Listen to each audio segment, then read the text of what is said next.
Hi hello good morning.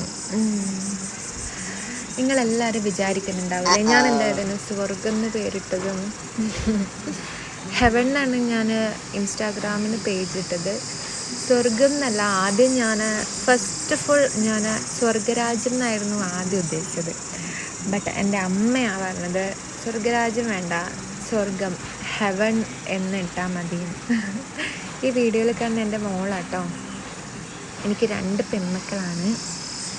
ഞാൻ, അച്ഛൻ, അമ്മ, എൻ്റെ മക്കൾ, നമ്മളാണ് ഇവിടെ ഇരിക്കുന്നത്. പിന്നെ എൻ്റെ അനിയനുണ്ട്. അനിയൻ പുറത്ത് വർക്ക് ചെയ്യാണ്. ഭയങ്കര കുസൃതി കേട്ടോ, കളിക്കുന്നുണ്ടോ. ഉള്ളി അവളുടെ ഒരു വീക്ക്നെസ്സാണ്. എപ്പം ഞാൻ ഉള്ളി മുറിച്ചിട്ടാലും അവളത് കഴിച്ചുകൊണ്ടേയിരിക്കും. ഇന്ന് രാവിലെ എഴുന്നേറ്റപ്പോൾ തന്നെ എന്താ ഇന്ന് രാവിലെ ഉണ്ടാക്കണ്ടേന്നായിരുന്നു എൻ്റെ ചിന്ത മൊത്തം. അങ്ങനെ സൺഡേ കൂടിയാണല്ലോ. ആക്ച്വലി ഈ വീഡിയോ എടുക്കുന്നത് ഞാൻ സൺഡേയിലാണേ. അപ്പം സൺഡേ ആയതുകൊണ്ട് കുറച്ച് മടിയായിരുന്നു. അപ്പം എളുപ്പത്തിൽ ഉണ്ടാക്കാൻ പറ്റിയ ഉപ്മാവ് ഉണ്ടാക്കാമെന്ന് വിചാരിച്ചു.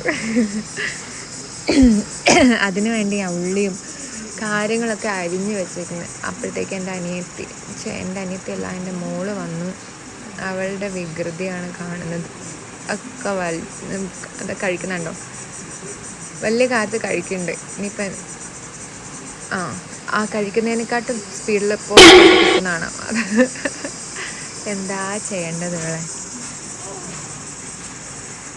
എൻ്റെ രണ്ടാമത്തെ മോള് ഇപ്പം 1 മാസം 45 ദിവസമായിട്ടേ ഉള്ളൂ. ഇന്നലെ നമ്മൾ കൊണ്ടുപോയി വാക്സിനൊക്കെ എടുത്തു. അതിൻ്റെ പനിയൊക്കെ ആയിരുന്നു അങ്ങനെ കുറച്ച് ബുദ്ധിമുട്ടി. ഇപ്പം കുഴപ്പമില്ല കേട്ടോ, മെഡിസിനൊക്കെ എടുത്തു. കുഞ്ഞു മക്കളുള്ള വീട്ടിൽ എപ്പോഴും ടെൻഷനാണ് നമുക്ക്. മക്കൾ എന്താ വലിച്ചിടുന്നത്. പ്രത്യേകിച്ച് എൻ്റെ മൂത്ത മോള് ടോഡ്ലറാണ്. അവളുടെ പ്രായത്തിൽ അവൾ എന്തും വലിച്ചിടാം, എന്തും ചെയ്യാം. 2 ദിവസം മുന്നേ എണ്ണയൊക്കെ തട്ടിയിട്ടും വഴുതി വീഴുകയൊക്കെ ചെയ്തു. കുഞ്ഞുങ്ങളെ പിന്നാലെ നടക്കാൻ ഒരാൾ വേണം ശരിക്കും. പിന്നെ എൻ്റെ ചെറിയ മോള് പിന്നെ വിശക്കുമ്പം കരയും. അങ്ങനെ ഒരു സ്റ്റേജിലാണല്ലോ. 45 ദിവസമല്ലേ എത്തിയിട്ടുള്ളൂ. അപ്പം അവളുടെ പിന്നെ കരയുമ്പോൾ പാലും എടുക്കും, ഉറക്കും, അപ്പിടും, കഴുകും, ഇതൊക്കെ തന്നെ. മൂത്ത മോള് പക്ഷെ അങ്ങനെയല്ലല്ലോ, ഓടിച്ചാടി കളിക്കുന്ന ഒരു പ്രായമാണ്. ഇപ്പോൾ ആണെങ്കിൽ ഭയങ്കര ഒച്ച വെക്കൽ, പണ്ടത്തെ പോലെ ഒന്നല്ല. കരച്ചിലൊക്കെ കേട്ടാൽ വിചാരിക്കും നമ്മളെന്തോ ചെയ്തിട്ട് കരയണമെന്ന്. അങ്ങനെ അപ്പം ഞാൻ ഒരു പാരഗ്രാഫ് വായിച്ചു കുഞ്ഞുങ്ങളെ കൊണ്ട്. കുഞ്ഞുങ്ങളുടെ ബ്രെയിൻ ഡെവലപ്മെൻറ്റ് സമയത്താണ് കുഞ്ഞുങ്ങളിങ്ങനെ വാശി പിടിക്കുകയും ഒച്ച വയ്ക്കുകയും അതേപോലെ സ്വന്തമായിട്ട് ഭക്ഷണം കഴിക്കും. അവർക്കെല്ലാം സ്വന്തമായിട്ട് കഴിക്കണം. വലിയ അമ്മായിനെ പോലെ പ്ലേറ്റ് എടുത്ത് വരും, പാപ്പം അപ്പോഴേ കഴിക്കും. നമ്മൾ കഴിക്കാൻ വേണ്ടിയിട്ട് പ്ലേറ്റൊക്കെ എടുത്ത് വരുന്ന കണ്ടാൽ വിചാരിക്കും ഇപ്പം എല്ലാം അങ്ങ് കമിഴ്ത്തി കളയും. പക്ഷേ പകുതി മുക്കാലും നിലത്തായിരിക്കും ഉണ്ടാവും.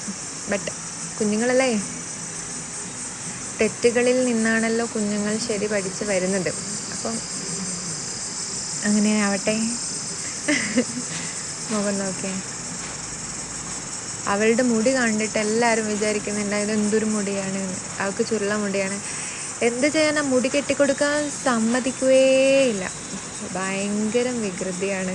മുടി കെട്ടിക്കൊടുക്കാനേ സമ്മതിക്കില്ല. ഈ ചൂടിന് എങ്ങനെയാണ് അവൾ ഈ മുടിയും കൊണ്ട് സർവൈവ് ചെയ്യുന്നതെന്ന് എനിക്കറിയില്ല സത്യം പറഞ്ഞാൽ.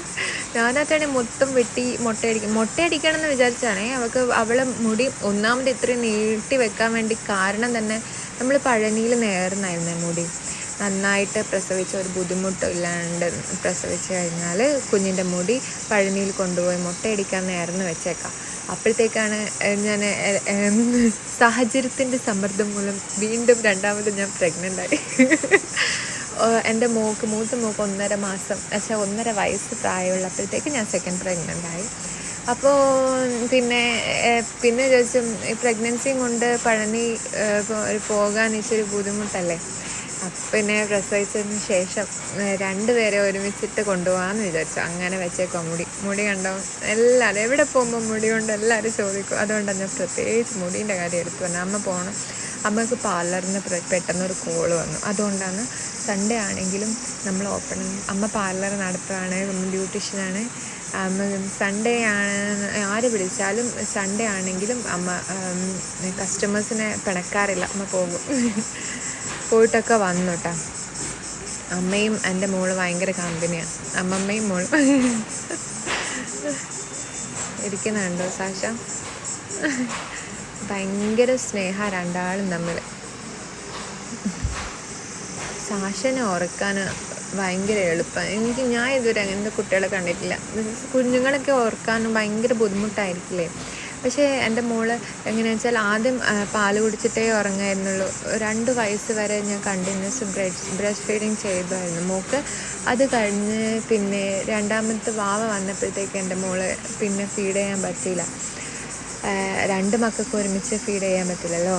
അപ്പം പിന്നെ അവൾ ഒറ്റയ്ക്ക് ഉറങ്ങലായി. അമ്മമ്മേൻ്റെ അടുത്തായപ്പോൾ കിടക്കലും ഉറങ്ങലെല്ലാം കുഞ്ഞാവിനെ തട്ടിപ്പോകുന്നതൊക്കെ പേടിച്ചിട്ട് എൻ്റെ അടുത്തെല്ലാം ഇപ്പോൾ അമ്മമ്മയുടെ കൂടെയാണ് ഉറക്കമൊക്കെ. ഇങ്ങനെ കിടക്കും, തന്നെ ഉറങ്ങിപ്പോവും. പിന്നെ ഞാൻ ചെറിയ മോളെ ഉറക്കി കഴിഞ്ഞ് കഴിഞ്ഞാൽ ഞാൻ അവളുടെ അടുത്ത് പോയിരിക്കും. ഇരുന്ന് കഴിഞ്ഞാൽ എൻ്റെ മടിയിൽ തല വെച്ച് കിടന്ന് അങ്ങനെ ഉറങ്ങും. അങ്ങനെ ശല്യക്കാരിയൊന്നും അല്ല കേട്ടോ. ഉറക്കാനൊന്നും അങ്ങനെ ബുദ്ധിമുട്ടൊന്നുമില്ല അവളെ. ബാക്കി ഫുഡ് കഴിപ്പിക്കലാണ് ഏറ്റവും വലിയ പാട് സാക്ഷനെ കൊണ്ട്. ഭയങ്കര ബുദ്ധിമുട്ടാണ് ഫുഡ് കഴിപ്പിക്കാൻ. ചെറിയ മോളെ ഞാൻ ഈ വീഡിയോയിലൊന്നും എടുത്തിട്ടില്ല. ഇവിടെ പാല് കൊടുക്കൽ ഇനിയും കഴിഞ്ഞില്ല. 3 മന്ത്സായിട്ട് നമ്മൾ പാല് കൊടുക്കാമെന്നായിരുന്നു വിചാരിച്ചത്. മോള് വെയിറ്റ് കുറച്ച് കുറവായിരുന്നു ആക്ച്വലി. മീൻസ് അങ്ങനെ കുറവൊന്നുമല്ല, ബട്ട് എന്നാൽ കുറച്ചൊന്ന് തടിയൊക്കെ വെക്കട്ടെ. പിന്നെ എനിക്കും ഫിസിക്കലി കുറച്ച് പ്രോബ്ലംസ് വന്നു, ബാക്ക് പെയിനൊക്കെ വന്നു, ഇച്ചിരി ബുദ്ധിമുട്ടായി. അപ്പം ഞാൻ വിചാരിച്ചു പാല് കൊടുക്കൽ നമുക്ക് 3 മാസം നമ്മൾ കംഫർട്ട് അനുസരിച്ചിട്ടല്ലേ നമ്മൾ ഒരു ഫങ്ഷനൊക്കെ വെക്കുമ്പം നമ്മളതിനനുസരിച്ച് ചെയ്യണ്ടേ. അപ്പം നമ്മുടെ കംഫർട്ട്, പ്രത്യേകിച്ച് ഹെൽത്ത് ഇഷ്യൂസ് ഒന്നും ഇല്ലാത്ത സമയത്ത് വെക്കുന്നതായിരിക്കും കുറച്ചുകൂടി കംഫർട്ടബിൾ എന്ന് വിചാരിച്ചിട്ട് ഞാൻ തന്നെ അച്ഛനോടൊക്കെ പറഞ്ഞ് 3 മന്ത്സ് കഴിഞ്ഞ് നമുക്ക് ചെയ്യാമെന്നുള്ള അങ്ങനെ ആ 3 മന്ത്സ് കഴിഞ്ഞ് ഫങ്ഷനൊക്കെ കഴിഞ്ഞിട്ട് ഞാൻ എൻ്റെ കുഞ്ഞു മോളെ കൂടി ഈ വീഡിയോസിലൊക്കെ ഇടാൻ പറ്റും. ഞാനിങ്ങനെ കണ്ടിന്യൂസ് ആയിട്ട് വീഡിയോ എടുത്ത് റീൽസ് ഇടുന്ന ഒരാളൊന്നല്ല കേട്ടോ. ഞാൻ പിന്നെ എന്തോ ഒരു മൂഡിൽ വെറുതെ ജസ്റ്റ് എടുത്തതാണ്. ഇത് അമ്മേനെ ഡൈ ചെയ്ത് കൊടുക്കും. അമ്മക്കും എല്ലാം നര വേണം. ഇനിയിപ്പോൾ കുറച്ച് കഴിഞ്ഞാൽ നമ്മൾ 90s കിഡ്സ് തല വീണ് തുടങ്ങൂല. അതാലേക്കും എനിക്ക് ഇപ്പോഴേ നെഞ്ചെത്തുന്ന ആളലാണ്. പിന്നെ കുറേ അല്ലേ ഹെറിഡിറ്ററി ആണെന്ന് തോന്നുന്നു. എൻ്റെ ഹസ്ബൻഡ് ഫാദറിനെ കൊണ്ടൊക്കെ പറഞ്ഞു വേഗമൊന്നും നര വന്നിട്ടില്ല. അപ്പോൾ അവർക്കൊന്നും വലിയ പ്രശ്നം ഉണ്ടാവില്ലായിരിക്കും. ബട്ട് എൻ്റെ അമ്മക്കൊക്കെ ബേസിക്കലി കുറച്ച് നേരത്തെ നര വന്നു തുടങ്ങി. അമ്മക്ക് അത്ര വലിയ വയസ്സൊന്നും ആവുന്നതിനെക്കാട്ടും മുന്നേ എനിക്ക് തോന്നുന്നു നര വന്ന് തുടങ്ങി. ബട്ട് നമ്മൾ ഡൈ ചെയ്ത് തുടങ്ങിക്കഴിഞ്ഞാൽ പിന്നെ എപ്പോഴും ചെയ്യേണ്ടി വരും. എനിക്കറിയില്ല ഹെന്നയാണോ ബെറ്റർ ഡൈ ആണോ ബെറ്റർ എന്നൊന്നും എനിക്കറിയില്ല. നമ്മളൊരു പ്ലാറ്റ്ഫോമിൽ വന്ന് പറയുമ്പോൾ നമ്മൾ അതിൻ്റെ ആധികാരികമായി പറയണമല്ലോ. അങ്ങനെ നോക്കുമ്പോൾ എനിക്കറിയില്ല, എനിക്ക് തോന്നുന്നു. ബട്ട് എൻ്റെ ഒരു അഭിപ്രായം, എനിക്ക് എൻ്റെ ബേസിക്കായിട്ടുള്ള എൻ്റെ അഭിപ്രായം എനിക്ക് തോന്നുന്നു ഹെന്നയാണ് കുറച്ചുകൂടി ബെറ്റർ. ഓക്കെ, ഇപ്പം നമ്മൾ വാവക്ക് പോളിയോ ഒക്കെ കൊടുത്തിട്ട് വന്നുകൊണ്ടിരിക്കുന്ന വഴിയാണ്. ഓട്ടോയിലാണ് പോയിട്ട് വന്നത്. പോകുമ്പോൾ നമ്മൾ നടന്നിട്ട് കാഴ്ചകളൊക്കെ കണ്ടിട്ടും എല്ലാം നടന്നിട്ട് പോയി. പക്ഷെ അതുപോലെയല്ലോ പോളിയോ എടുത്തിട്ട് വരുമ്പോൾ കുഞ്ഞിന് ഭയങ്കര ക്ഷീണമല്ലേ. അപ്പോൾ പിന്നെ ഓട്ടോ പിടിച്ച് വരാമെന്ന് വിചാരിച്ചു. ഒത്തിരി ഇവിടെ അടുത്ത് തന്നെയാണ് നമ്മൾ പോയിട്ടുണ്ടായത്. അംഗനവാടിയിലായിരുന്നു ഇവിടെ അടുത്തുള്ള. അപ്പോൾ കൊടുത്തിട്ടൊക്കെ വന്നിട്ട് വാവ ഭയങ്കര കരച്ചിലായിരുന്നു. കുഞ്ഞുങ്ങളുടെ കാര്യം അവർക്ക് എത്ര സഹിക്കാൻ പറ്റുമല്ലേ. അപ്പോൾ അത്രയേ ഉള്ളൂ. ബായ്.